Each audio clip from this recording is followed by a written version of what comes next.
नमस्कार दोस्तों। आज यानी 31 जनवरी 2017 का हमारा फिल्म फोकस न्यूज़ डिस्कशन है। उसमें से देख लेते हैं कौन कौन सी न्यूज़ इंपॉर्टेंट है। देखिए, सुप्रीम कोर्ट ने नियुक्त किया है विनोद रॉय, जो कि पहले कैग के चेयरमैन थे। इनको बीसीसीआई को गवर्न करने के लिए कार्यकारी अध्यक्ष के रूप में इनको नियुक्त किया है। ये पूरा मामला था, आपको पता है, बीसीसीआई में रिफॉर्म्स लाने के लिए एक सुप्रीम कोर्ट ने लोधा कमेटी का गठन किया था।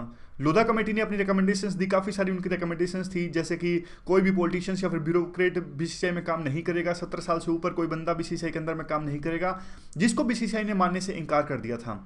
तो आखिरकार इवेंचुअली बीसीसीआई ने, जो सुप्रीम कोर्ट ने डंडा चलाते हुए अनुराग ठाकुर को वहाँ से बीसीसीआई के अध्यक्ष पद से हटा दिया था। तो अब एक बार काम चलाने के लिए जो जो रोज़मर्रा की जो कार्यवाही है यानी वर्किंग है बीसीसीआई की, उसमें बाधा ना आए, इसलिए कार्यवाहक चेयरमैन बनाया गया है विनोद राय को, ताकि जो परमानेंट, जब तक परमानेंट कोई सिस्टम इस्टाब्लिश नहीं हो जाता तब तक ये विनोद राय बीसीसीआई के अध्यक्ष पद पे काम करेंगे।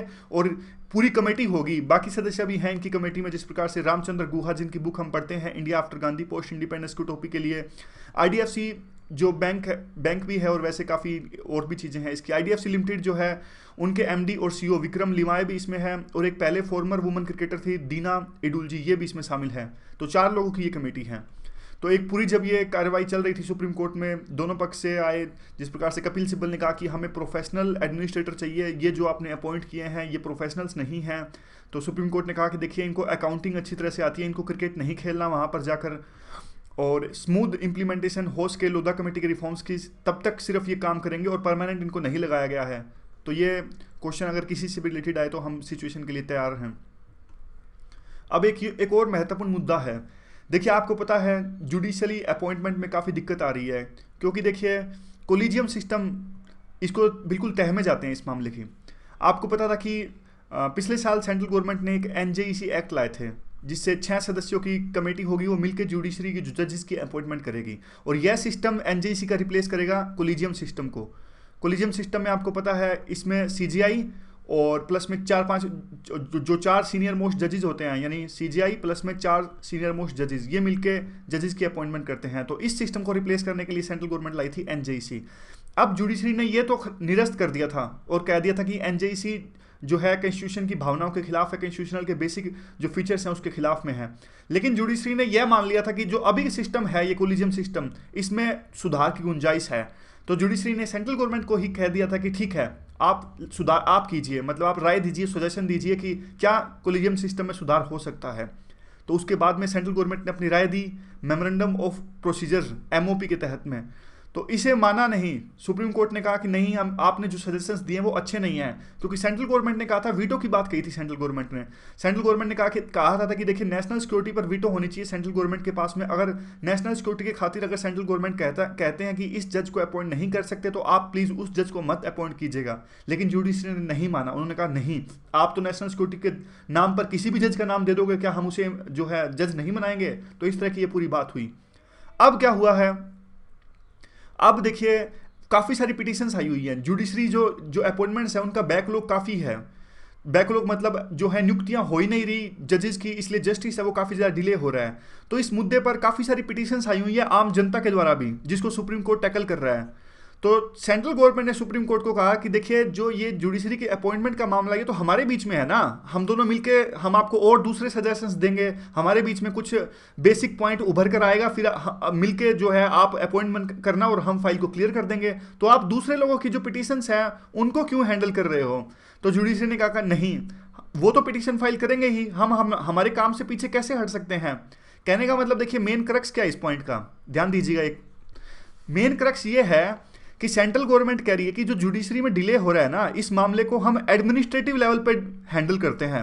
एडमिनिस्ट्रेटिव लेवल आप समझते हो ना, जैसे 2 डिपार्टमेंट के बीच की कोई अगर, जैसे अब इलेक्शन कमीशन या फिर आरबीआई के बीच का इशू था, तो इलेक्शन कमीशन ने आरबीआई को लेटर लिखा, आरबीआई ने इनकार कर दिया, फिर इन्होंने दोबारा लेटर लिखा, तो ये एडमिनिस्ट्रेटिव लेवल है। तो सेंट्रल गवर्नमेंट इनको कह रही है कि सुप्रीम कोर्ट को हम मिल बांट के जैसे इसी तरह मामला सुलझाते हैं, आप तो जुडिशरी के अंदर जाके खेलने लग गए। जैसे जुडिशरी ऑर्डर नहीं दे देती सेंट्रल गवर्नमेंट को, clear the files with in the 10 days, आप ऐसे ऑर्डर मत दीजिए, इसको एडमिनिस्ट्रेटिव लेवल पर सुलझाइए, जो लेटर आपस में करते हैं। और समझ गए, मतलब आसान सा इशू है, कोई खास मुश्किल नहीं है। तो ये पूरा मामला था। तो सुप्रीम कोर्ट ने मना कर दिया कि नहीं, हम पीछे नहीं हट सकते, हम इस पे वर्डिक्ट देंगे, हम प्रॉपर वर्डिक्ट देंगे, अगर आप नहीं जल्दी से फाइल्स क्लियर करोगे तो। आगे क्या है, आगे पद्मावती को लेकर थोड़ा सा इशू है ये। देखिए जो पद्मावती है चित्तौड़गढ़ की रानी थी, ये पद्मानी रानी थी, इनका नाम था पद्मिनी। और पद्मावत एक तरह से मलिक मोहम्मद जायसी द्वारा एक वहाँ पे लिखा गया था, जो भी है उपन्यास नहीं कुछ कविता वगैरह जो भी है ये, तो उनके द्वारा ये लिखा गया था। देखिए तो और भी काफ़ी सारे वर्जन्स हैं इसके बारे में। जो पद्मावती की कहानी है काफ़ी सुंदर थी ये पद्मावती, इनके बारे में कहा जाता था, राजपूतों की ये रानी थी। तो अभी इस पे फिल्म बना रहे थे एक संजय लीला भंसाली, तो इन पे संजय लीला भंसाली पर आरोप लगा कि ये हिस्टोरिकल जो फैक्ट्स हैं उनको ये डिस्टोर्ट कर रहे हैं, बदल रहे हैं। और जो वहाँ पे एक करनी सेना है, राजपूतों की एक करनी सेना है वहाँ पे, उन्होंने इनकी शूटिंग चल रही थी संजय लीला बंसाली, तो उनकी शूटिंग के बीच में अटैक कर दिया। तो अटैक कर दिया, इन्होंने कहा कि आप गलत दिखा रहे हो। इनका क्या कहना था, देखिए मैं आपको थोड़ा सा बताता हूँ पद्मावती के बारे में। पद्मावती की सुंदरता काफ़ी फेमस थी। तो उस टाइम पे 1303 के आसपास की बात है। अलाउद्दीन खिलजी थे, खिलजी रूलर थे, सेकंड खिलजी रूलर थे। तो काफ़ी सारे वर्जन है, मैं आपको एक दो वर्जन से रूबरू करवाता हूँ। तो बाकी इतनी आवश्यकता है नहीं वैसे, क्योंकि बस थोड़ा सा हिस्टोरिकल आपको पता होना चाहिए और थोड़ा freedom of speech and expression, इस तरह की चीज़ें आपको, मतलब दो एंगल्स हैं इसके, एक हिस्ट्री, एक freedom of speech and expression, और इस तरह से। तो देखिए एक जो है, जो वर्जन है वो ये कहता है कि अलाउद्दीन खिलजी इनकी सुंदरता से काफ़ी प्रभावित हुए थे। तो यहाँ पे जब ये इनसे मिलने आए तो इन्होंने क्या किया, अपनी सेल्फ रिस्पेक्ट को बचाने के लिए जौहर कर लिया था। जौहर होता है सेल्फ इमोलेशन, अपने आप को आग लगा देना अपनी जो दासियों के साथ में। तो अपनी सेल्फ रिस्पेक्ट को बचाने के लिए इन्होंने अपने आप को आग लगा ली थी अपनी दासियों के साथ में। एक दो वर्जन यूँ कहते हैं कि उन्होंने अपनी परछाई दिखाई थी। तो इस तरह की कुछ कुछ बातें हैं वो अपने साथ ले जाना चाहते थे, अलग अलग हैं। लेकिन एक बात सभी वर्जन्स में बिल्कुल कॉमन जो निकल के आती है, वो जो पद्मावती ने जौहर किया था, सेल्फ इमोलेशन, अपने आप को आग लगाई थी, ये सबसे कॉमन है। तो अब देखिए वही बात है, अब राजपूत क्या कहते हैं, मतलब काम की नहीं है, नॉलेज के लिए बताता हूँ। देखिए राजपूत ये कहते हैं कि जो संजय लीला बंसाली है, कैसे वो हिस्टोरिकल फैक्ट्स को डिस्टोर्ट कर रहे हैं। देखिए अब मैं आपको सिंपल सी बात आता हूँ, मेच्योर की तरह समझना इस बात को, कि अब ये कहते हैं कि देखिए संजय लीला जो बंसाली है, इस मूवी में एक ऐसा सीन दिखाएंगे जिसमें अलाउद्दीन खिलजी और पद्मावती का एक इंटीमेट सीन वो होगा, लेकिन वो अलाउद्दीन जो खिलजी है वो सपना ले रहे होंगे। तो इस तरह से सपना लेना, इस तरह की चीज़ें दिखाना मूवी में, फिर इंटीमेट सीन दिखाना, वो बात राजपूतों के हिसाब से सही नहीं है।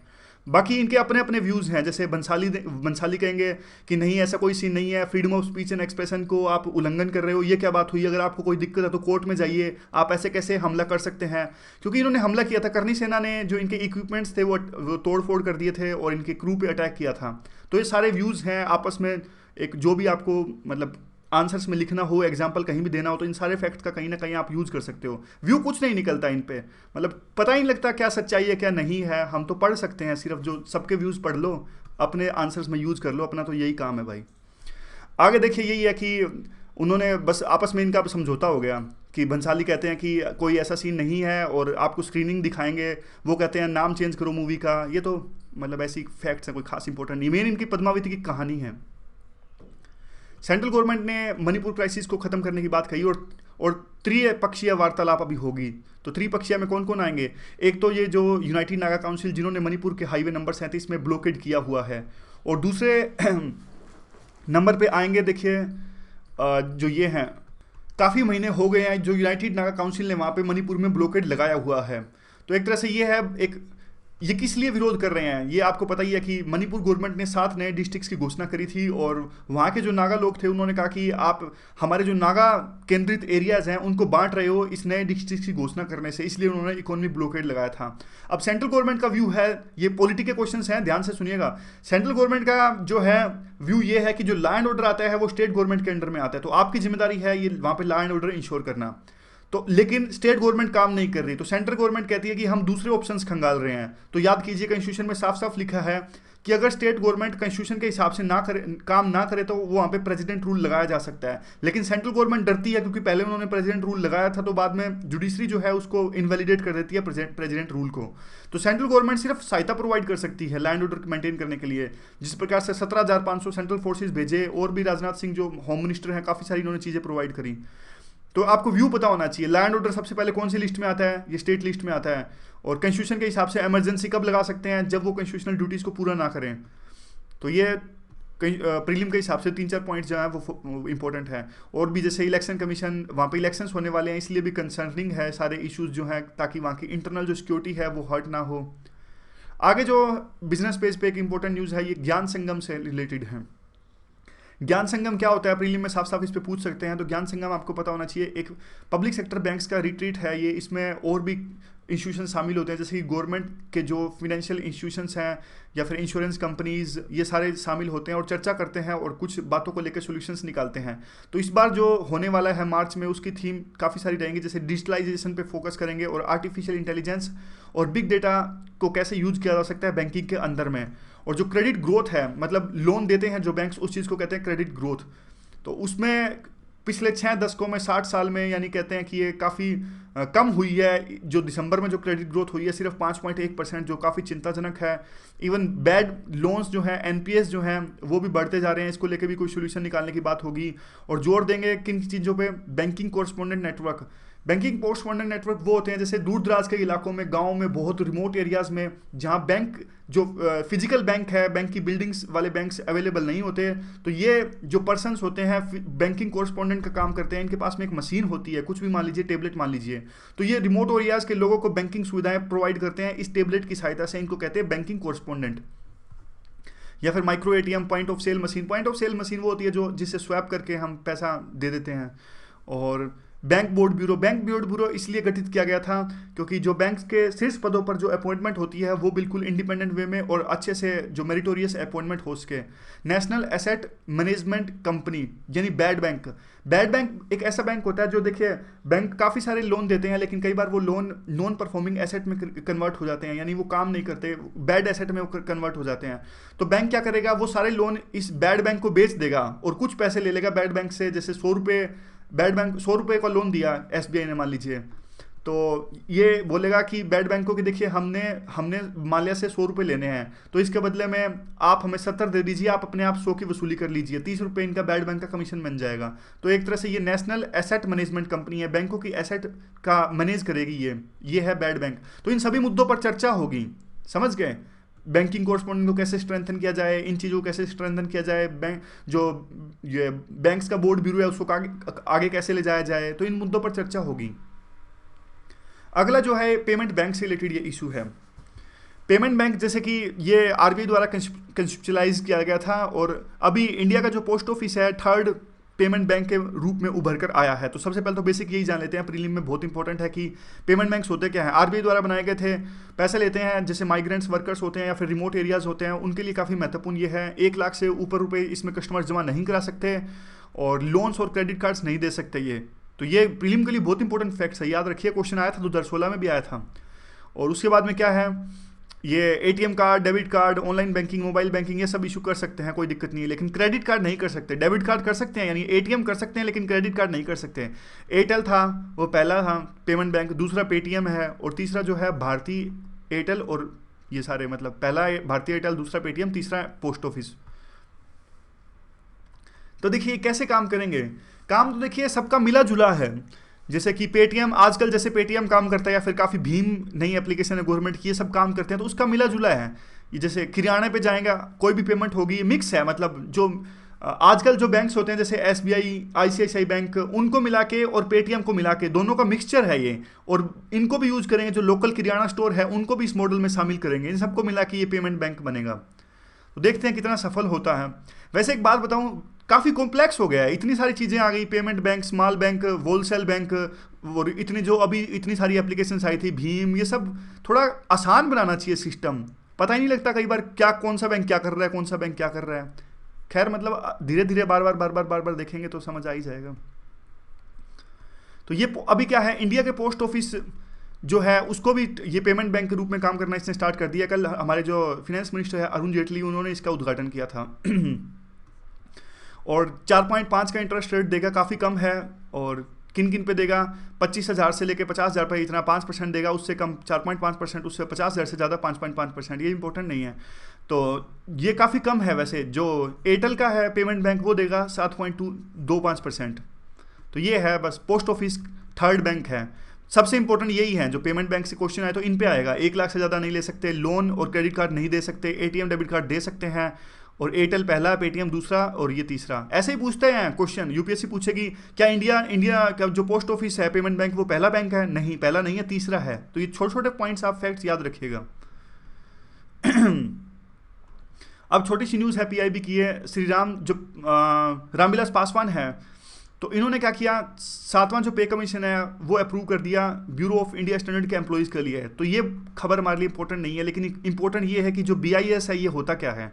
जो ब्यूरो ऑफ इंडियन स्टैंडर्ड है, national standards body of India है ये, और काम करती है कौन सी मिनिस्ट्री के अंदर, याद रखिएगा, consumer affair food and public distribution government of India, यानी consumer affair food and public distribution, इस मिनिस्ट्री के अंदर आती है ये बॉडी BIS। ये वो बॉडी है आप जो क्वालिटी स्टैंडर्ड्स मेजर करते हैं। आपने देखा होगा जो कुछ लोग कहते हैं आप खाना खरीदने जाते हो या फिर कुछ लोग कुछ चीज़ खरीदने जाते हो तो ये कहते हैं ISI का ठप्पा है। ISI का मतलब वहाँ पर ये होता है इंडियन स्टैंडर्ड इंस्टीट्यूशंस, यानी भारत सरकार द्वारा प्रमाणित, इस तरह से जो कहते हैं वो है ये। ऐसे नहीं होता ISI, ये पाकिस्तान वाली ISI नहीं है, ISI जैसे ऐसे कोई चीज़ खरीदते हैं तो उस पर लगा होता है, वो सब ये करता है ब्यूरो ऑफ इंडियन स्टैंडर्ड्स। तो मिनिस्ट्री कौन सी है बस ये देख लीजिए। और ये एक पार्लियामेंट एक्ट के अंतर्गत ये बॉडी बनाई गई थी जिसका नाम है bureau of Indian standard acts 1986। तो स्टैचुरी बॉडी हुई है, पार्लियामेंट के एक्ट के अंदर में जो भी चीज़ बनाई जाती है वो स्टैचुरी बॉडी होती है। तो बस ये याद रखिएगा 2-3 चीज़ें। क्वेश्चन बन गया प्री पे कि whether it is statutory body और ऑटोनोमस बॉडी, और कौन सी मिनिस्ट्री के अंदर में आती है। अभी देखिए साफ साफ है तो ठीक है, बाद में कंफ्यूज हो जाएंगे। बाद में अगर ये आ गया कि इंफॉर्मेशन मिनिस्ट्री के अंदर में आती है तो भी हम मान लेंगे कि हाँ भाई इंडियन स्टैंडर्ड्स है, तो हो सकता है कुछ ऐसा हो। तो बॉडी याद रखिएगा। आगे NDRF है, नेशनल डिजास्टर रिस्पॉन्स फोर्स। तो इसका स्थापना दिवस मनाया गया 12वां स्थापना दिवस। तो हम देख लेते हैं कि है कौन सी। देखिए इसे डिजास्टर मैनेजमेंट एक्ट 2005 के अंडर में इसे बनाया गया था, और होम मिनिस्ट्री के अंडर में ये आती है। चेयरमैन जो होते हैं NDMA के, नेशनल डिजास्टर मैनेजमेंट अथॉरिटी के चेयरमैन होते हैं प्राइम मिनिस्टर, और इसके चेयरमैन होते हैं, NDRF के चेयरमैन नहीं होते। NDRF तो एक फोर्स है जिसमें जो सहायता प्रोवाइड करती है, जिसमें NDRF में देखिए बटालियन ली जाती है डेपुटेशन पे, जो CRPF CAPF होते हैं ना, उसमें से जो डेपुटेशन पे आती हैं, और कुछ पर्टिकुलर स्पेसिफिक बटालियंस जो डिजास्टर में ही लोगों को बचाती है, स्पेसिफिक यही काम करती है। ऐसा नहीं कि मतलब डिजास्टर हुई तो उसी टाइम बुला लिया CAPF वाले आप आ जाओ, बुला सकते हैं, कभी भी बुला सकते हैं, लेकिन परमानेंट 2-3 बटालियन रख ही ली इन्होंने कि आपका तो काम यही है कि आप बस डिजास्टर से बचाइएगा। तो ये उसको बना दिए NDRF, और होम मिनिस्ट्री के अंदर में आती है। और सेंट्रल गवर्नमेंट देखिए, वैसे एक जो इंपॉर्टेंट है, जो डिजास्टर को मैनेज करती है लोकल लेवल पे, वो काम है सबसे पहले हमारा स्टेट गवर्नमेंट का। तो अगर ये क्वेश्चन आया प्रीलिम में कि डिजास्टर को मैनेज कौन से लिस्ट में आता है, तो स्टेट गवर्नमेंट का। सेंट्रल गवर्नमेंट सहायता प्रोवाइड करती है, कुछ भी एड एंड एडवाइस देती है। अगर स्टेट गवर्नमेंट कहती है कि हमें ये इस चीज़ की जरूरत है तो वो देगी हमारी सेंट्रल गवर्नमेंट, तो याद रखिएगा। तो आगे क्या है, इसी से क्वेश्चन बनते हैं। देखिए इस पे अब देखिए 4-5 क्वेश्चन बन गए यहाँ पे। ये कौन से एक्ट के अंदर इसे बनाया गया है, तो इस एक्ट के अंदर बनाया गया है। इसके NDMA के चेयरमैन कौन होते हैं, PM होते हैं इसके चेयरमैन। कौन सी मिनिस्ट्री के अंदर आती है, होम मिनिस्ट्री के अंदर आती है। तो छोटे छोटे फैक्ट्स बस आप याद रखना। आगे दोबारा से हमने एक पढ़ा था कि एक टास्क फोर्स का गठन किया गया है प्राइम मिनिस्टर के द्वारा 2020, 24 और 2028 में बढ़िया ज़्यादा पदक जीतने के लिए, क्योंकि इस बार तो सिर्फ 2 पदक आए, संधू ने जीता और साक्षी मलिक ने, दोनों ने जीता। और देखिए दोनों वुमेन थी, काफ़ी गर्व की बात है। उसमें देखिए पहले हमने पढ़ा था, कल परसों की एक न्यूज़ है, आप बताइए कि कौन इनका चेयरमैन था जब ये बॉडी बनाई गई थी। तो इनका चेयरमैन उस टाइम पे था अभिनव बिंद्रा। तो अभी कुछ और मेंबर्स जो हैं फाइनल, जो इनकी जो अप्रूवल मिल गया प्राइम मिनिस्टर से, थोड़े और मेंबर्स भी हैं, फुलेला गोपीचंद, तो मेंबर वगैरह तो याद रहेंगे नहीं, बस आप एक चेयरमैन याद रखना अभिनव बिंद्रा को जब बनाया गया था। करेगी क्या, तो PIB की पूरी न्यूज़ है ये। ज़्यादा पदक के जीत के आए, इफेक्टिव मेथड्स होने चाहिए ताकि प्रोबेबल ऐसे बंदों की पहचान की जा सके जो मेडल जीत सकते हैं, और टैलेंट को शुरू से ही आइडेंटिफाई किया जा सके, world class sports system develop किया जा सके हमारे देश के अंदर में, और कोचिंग के जो स्तर है उसको ऊपर उठाया जा सके, और उसके बाद में स्पोर्ट्स इंफ्रास्ट्रक्चर को भी इंप्रूव किया जा सके। ये सारे सजेशंस देगी ये सारी जो कमेटी है, 7-8 सजेशंस हैं। इन सब पॉइंट्स को आप यूज़ कर सकते हो अपने मेंस के आंसर्स में। प्री में इनमें कोई क्वेश्चन बनता नहीं है। प्री में देखिए ऐसा क्वेश्चन नहीं आएगा कि क्या ये कमेटी इसलिए है कि नहीं है। क्वेश्चन देखते ही आपको पता लग जाएगा कि इस फैक्ट पे प्रीलिम में क्वेश्चन आ सकता है कि नहीं आ सकता। आगे है आर्टिकल, आज का आर्टिकल है आर्टिकल नंबर 2 और 3।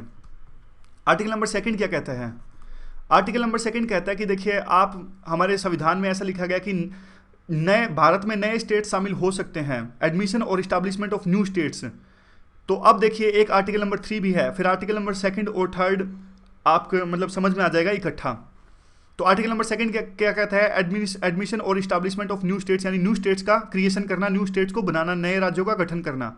तो आर्टिकल नंबर 3 क्या है इसमें भी सेम बात है, देखिए formation of new states and alteration of areas, यानी नए स्टेट्स का गठन करना और जो उनकी बाउंड्रीज बदलना, या फिर उनके 2 स्टेट्स को मिला के एक स्टेट्स बनाना, या फिर एक स्टेट को काट के 2 स्टेट्स बनाना, ये सब चीज़ें हैं इसमें। तो अब अच्छा एक बात बताओ मेरे को, अगर 2nd आर्टिकल में भी यही है, अगर 3rd आर्टिकल में भी यही है, तो दोनों में डिफरेंस क्या है बताओ चलो मैं बताता हूं। देखिए 2nd आर्टिकल में क्या है, वो स्टेट्स को बनाना है जो अभी हमारे इंडिया का पार्ट नहीं है। यहां पे देखिए 2nd आर्टिकल में वैसे स्टेट्स को बनाना, जैसे सिक्किम है, सिक्किम पहले इंडिया का पार्ट नहीं था, सिक्किम को बनाया गया हमने पहले, हमारा जैसे मैंने कल परसों आपको बताया था, ये एक प्रोटेक्टोरेट स्टेट था, इसकी सिर्फ 3 चीज़ें हमारे पास में आती थी, डिफेंस, कम्युनिकेशन और इनकी जो फॉरेन पॉलिसी थी। लेकिन बाद में 35 अमेंडमेंट एंड 36 अमेंडमेंट के तहत में हमने पूरा वहाँ पे रेफरेंडम करवाया सिक्किम के तहत, और बाद में पूरा का पूरा स्टेट हमारे इंडिया में ही शामिल कर लिया। तो आर्टिकल नंबर 2 इस चीज़ों के लिए है जो अभी हमारा पार्ट नहीं है।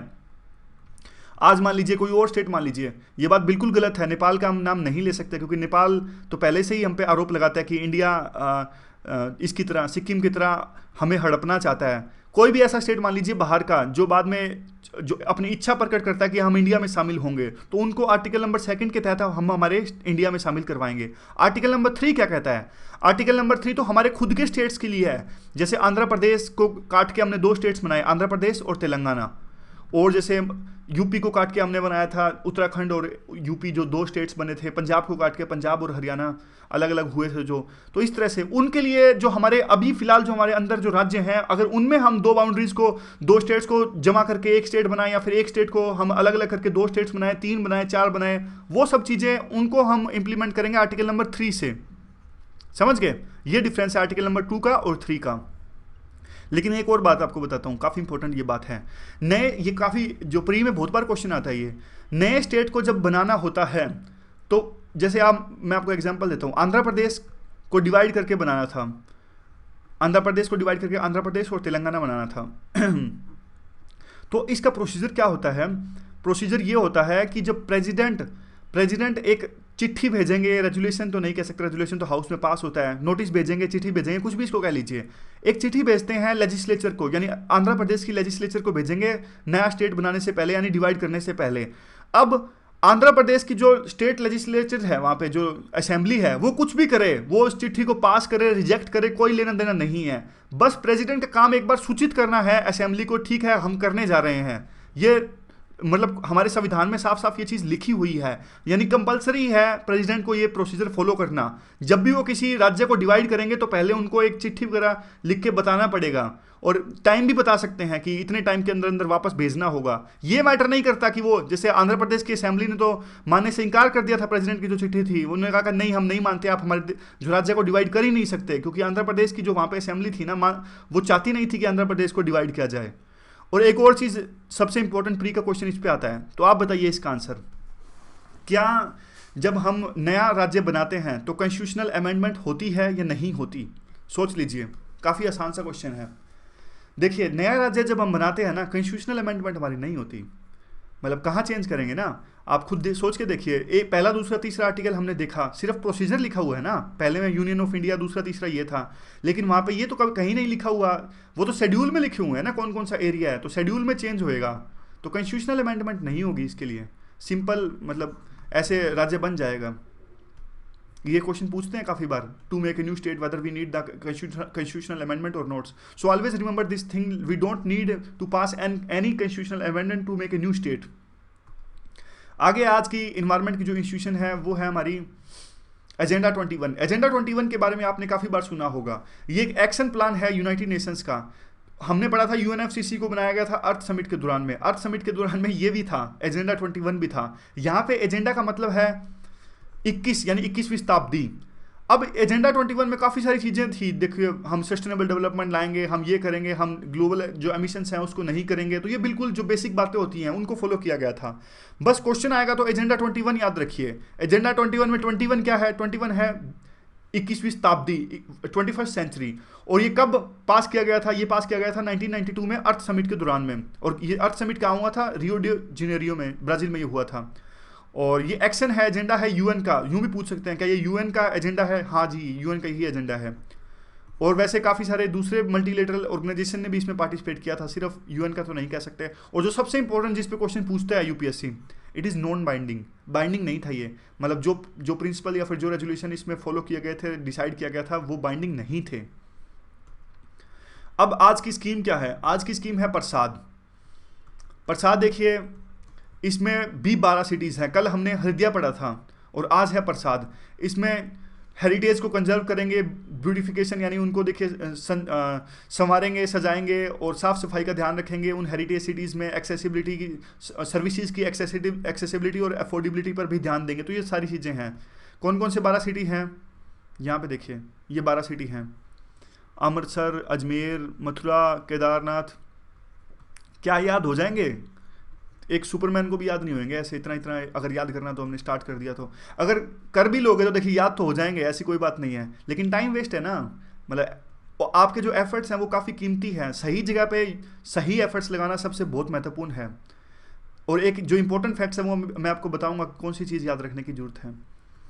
प्रसाद स्कीम देखिए कौन सी मिनिस्ट्री द्वारा चलाई गई है? तो टूरिज्म द्वारा। और कल जो हृदय थी वो कौन सी मिनिस्ट्री ने चलाई थी? बताओ। Urban development. तो ये डिफरेंस है। जब भी डिफरेंस आए ना उसको नोट किया करो, ये चीज़ इंपॉर्टेंट होती है। यानी हृदय स्कीम थी वो थी अर्बन डेवलपमेंट मिनिस्ट्री की, प्रसाद जो स्कीम है वो टूरिज्म मिनिस्ट्री की। ये 12 सिटीज़ हैं इसमें, और ये कल की है हृदय। तो अच्छा ये बताओ मुझे कि दोनों स्कीम्स जो है वो तो सेम ही है, उसमें भी 12 सिटी थी, इसमें भी 12 सिटी हैं, और वो भी जो ये थे हेरिटेज को इम्प्रूव करने के लिए थी, ये भी हेरिटेज को इम्प्रूव करने के लिए है। तो डिफरेंस है क्या दोनों में? डिफरेंस देखिए कोई खास तो डिफरेंस है नहीं। 2 सिटीज़ जो हैं, ये सिटीज़ तो वैसे अलग अलग है। देखिए हृदय जो स्कीम है वो एक तरह से हमारी, यहाँ पे देखिए ऐसी जो है इसमें आर्कियोलॉजिकल चीज़ें, इस तरह की यूनेस्को साइट्स, इन चीज़ों पर फोकस किया गया था। और प्रसाद जो है उसमें फोकस किया गया है इस चीज़ पर, जो हमारे जो पिलग्रिम्स है, तीर्थयात्री जैसी चीज़ों पर ज़्यादा फोकस किया गया है। ये देखिए प्रसाद में टेम्पल जैसी चीज़ों पर, पिलग्रिमेज सेंटर्स, रिलीजियस स्पोर्ट्स, इसलिए टूरिज्म के अंदर में आती है। और हृदय ये हेरिटेज सिटी, ये इसमें भी हेरिटेज सिटी, कल्चरली इंपॉर्टेंट, ये हमारे कल्चर के लिए इंपॉर्टेंट है, ये हमारे धर्म के लिए इंपॉर्टेंट है। तो ऐसा कुछ नहीं है, मतलब यहाँ पे बताने के लिए कल्चर और धर्म ऐसा कुछ नहीं है। मिनिस्ट्रीज़ का डिफरेंस है और सिटीज़ का डिफरेंस है, और ओवरऑल 1-2 डिफरेंस और भी हैं, जैसे वो पूरे जो साइट्स हैं उसको भी फोकस करेंगे। जैसे एक डिफरेंस, लेकिन इस पर थोड़ा डाउट है, इसको चेक करना, मैं आपको बता देता हूँ, चेक कर लीजिएगा इसको। जैसे एक डाउट यूँ कहते हैं कि प्रसाद जो स्कीम है वो जो जैसे टेम्पल वगैरह पे भी पैसे लगाएगी, कामाख्या टेम्पल को ठीक करने में, इंफ्रास्ट्रक्चर को ठीक करने में। और जो हृदय स्कीम है वो सिर्फ पूरी सिटीज़ के इंफ्रास्ट्रक्चर के लिए, जैसे ब्रिज वगैरह बना दिया या फिर कुछ और ऐसी चीज़ें कर ली कि पूरे सिटीज़ का इंफ्रास्ट्रक्चर ठीक हो जाए। तो चेक कर लेना ये फैक्ट। तो आगे क्या है? आगे देखिए अगस्त के करंट अफेयर हैं। अगस्त के करंट अफेयर में आज है सिटीजनशिप एक्ट 1955। सिटीजनशिप 1955 जो एक बिल था, इसको देखिए नया बिल जो इसको अमेंड करके सरकार एक नया बिल लेके आई है जिसको कहते हैं सिटीजनशिप अमेंडमेंट बिल 2016। तो कौन कौन से इसके पॉइंट्स हैं, पीआरएस के ये पॉइंट्स हैं, और देख लेते हैं कौन कौन से इस बिल के पॉइंट्स हैं जल्दी से। इसमें सेंट्रल गवर्नमेंट ने कहा कि देखिए जो रिलीजियस माइनॉरिटीज़ हैं, जैसे कि हिंदू, ये हमने आर्टिकल में भी डिस्कस किया गया, याद होगा आपको, हिंदू, सिख, पारसी, बुद्धिस्ट, जैन और क्रिश्चियन, ये सारे जो माइनॉरिटी कम्युनिटीज़ हैं हमारे पड़ोसी मुल्क जैसे कि पाकिस्तान में, बांग्लादेश में, अफगानिस्तान में, अब जब इनका प्रोसिक्यूशन किया जाता है, इनको तंग किया जाता है पाकिस्तान में, बांग्लादेश, अफगानिस्तान में, ये इंडिया के अंदर में आते हैं, अगर इनके पास में वैलिड डॉक्यूमेंट्स नहीं हैं फिर भी, या फिर इनके एक्सपायर हो गए हैं, तो इन्हें इलीगल इमिग्रेंट्स हम नहीं कहेंगे और हमारे देश में इनको शरण देंगे। लेकिन इस बात का आरोप लगता है कि इसमें मुस्लिम्स नहीं है, तो ये हमारा सेकुलरिज्म का जो मॉडल है वो हर्ट होता है। और इनको मौका दिया जाएगा कि नेचुरलाइजेशन, जो पूरा हम पॉलिटी में डिस्कस करते हैं कि नेचुरलाइजेशन से इंडिया की सिटीजनशिप ग्रहण की जा सकती है, उस प्रोसेस से ये हमारी जो सिटीजनशिप है वो एक्वायर करेंगे। और पीरियड ऑफ रेजिडेंस है, यानी पहले देखिए, पहले शायद 11 साल तक रहना पड़ता था, मतलब कुछ ऐसा था, बड़ा टेन्योर था, इतने साल रहोगे तब सिटीजनशिप मिलेगी। लेकिन अब क्या है, 6 साल तक आप इंडिया के अंदर में रहोगे तो भी इन 5 कम्युनिटीज़ के लिए, 5 जो है ये एथनिसिटीज़ के लिए, इनको एथनिसिटी नहीं रिलीजन है, तो Hindu, Sikhs, Parsis, Buddhist, Jain और क्रिश्चियंस, तो ये अगर 6 साल रहेंगे तो इनको सिटीजनशिप मिल जाएगी। तो 4-5 पॉइंट हैं इस बिल के, याद रखिएगा आप। और क्रिटिसिज्म क्या है, इंक्लूसिव नहीं है, सेकुलरिज्म मॉडल जो है वो हर्ट होगा, और माइनॉरिटी सिर्फ बांग्लादेश, पाकिस्तान और अफगानिस्तान के हैं, बाकी देशों से नहीं है, और तमिल का भी इसमें कोई जिक्र नहीं है, अगर श्रीलंका से तमिल आते हैं तो क्या उनको मिलेगी या नहीं मिलेगी। एक जो इंपॉर्टेंट पॉइंट है यहाँ पे स्विफ्ट है। अगर मैं आपसे पूछूं कि स्विफ्ट क्या है, स्विफ्ट के बारे में आपने सुना है? देखिए सीबीसी के द्वारा चलाया गया था, CBC central board of excise and custom, जिसमें दोनों आते हैं, एक्साइज भी आता है, कस्टम भी आता है। तो ईज ऑफ डूइंग बिजनेस को इंप्रूव करने के लिए, यानी हमारे पोर्ट्स पर एक सिंगल विंडो स्टैब्लिश करने के लिए स्कीम चलाई गई थी स्विफ्ट। तो फिनेंस मिनिस्ट्री की होगी, क्योंकि सीबीसी जो है वो फिनेंस मिनिस्ट्री के रेवेन्यू डिपार्टमेंट के अंदर में आती है। तो ये नॉर्मल जो पॉइंट्स हैं उसमें ये करेंगे, जो ट्रैवल जो कार्गो डॉक्यूमेंट्स हैं उनको कम कर देंगे, चेकअप कम कर देंगे, और कंप्यूटराइज सिस्टम करेंगे, सिंगल विंडो बनाएंगे। तो ये सारी बेसिक चीज़ें हैं, लेकिन सबसे इंपॉर्टेंट ये याद रखिएगा स्विफ्ट है क्या। आगे एक इंपॉर्टेंट जो आता है वो सरोगेसी बिल से रिलेटेड पॉइंट है। सरोगेसी बिल देखिए ये आया था पिछले साल अगस्त में। तो गवर्नमेंट ने देखा कि जो सरोगेसी इंडस्ट्री है काफ़ी ज़्यादा प्रोस्पर कर रही है और काफ़ी ज़्यादा इसमें इलेगलिटीज़ यूज़ होती हैं, तो उन्होंने बिल पेश किया, अप्रूव कर दिया कैबिनेट ने। तो क्या उस बिल के पॉइंट्स थे वो डिस्कस कर लेते हैं। देखिए एनआरआई पर रोक लगा दी गई। एनआरआई और जो पर्सन ऑफ इंडियन ओरिजिन है वो सरोगेसी नहीं करवा सकते हमारे इंडियन के अंदर, यानी सरोगेसी का लाभ वो नहीं उठा सकते इंडिया में आकर। और इसके बाद में इवन जो सिंगल वुमन या फिर सिंगल मैन है वो भी सरोगेसी के तहत इसकी जो सुविधा है इसका फ़ायदा नहीं उठा सकते। अगर वो करवाते हैं तो उनको सज़ा मिलेगी।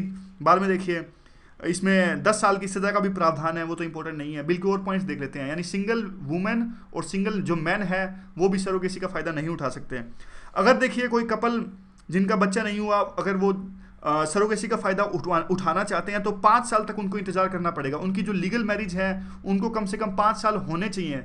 5 साल के बाद में वो सरोगेसी का फ़ायदा उठा सकते हैं। और उसके लिए भी उनको अपने एक रिलेटिव जो वुमन है उनकी सुविधाओं को अवेल करवाना पड़ेगा। और उसके बाद में देखिए अभी एक लिमिट रख दी गई है। पहले का काफ़ी बार जो वुमन की जो हेल्थ है वो इफेक्ट हो जाती थी, जैसे गरीब जो महिलाएं होती थी उनको सरोगेट मदर्स की तरह एक्सप्लॉइट किया जाता था। तो अभी इस नए कानून में बैन लगा दिया गया है कि एक वुमन जो है सिर्फ एक सरोगेट चाइल्ड को जन्म दे सकती है। और बाद में इसमें आता है कि देखिए 10 साल की सज़ा है और एक नेशनल सरोगेसी बोर्ड का गठन किया जाएगा। तो ये याद रखिएगा, नेशनल सरोगेसी बोर्ड। और इसका चेयरमैन कौन होगा? इसका चेयरमैन देखिए होगा हमारे हेल्थ मिनिस्टर। तो ये इंपॉर्टेंट है, नेशनल सरोगेसी बोर्ड का चेयरमैन होगा हमारे हेल्थ मिनिस्टर। तो बस ये 4 5 6 7 से पॉइंट्स हैं। वैसे इसका अगर एनालाइज करोगे तो और काफ़ी सारे चीज़ें निकलेंगे, ये गलत है, इससे तो ब्लैक जो मतलब कानून के दायरे में तो ये बंद हो जाएगा, लेकिन अंडरग्राउंड हो जाएगी पूरी इंडस्ट्री, इससे और ज़्यादा एक्सप्लॉयटेशन होगा। ये सारा जो एनालिसिस है वो मेंस में आएगा, तो वो तो कभी पूरा जब डिटेल से डिस्कस करेंगे तब डिस्कस करेंगे। तो आज के डिस्कशन में बस इतना ही। Thank you very much for discussion.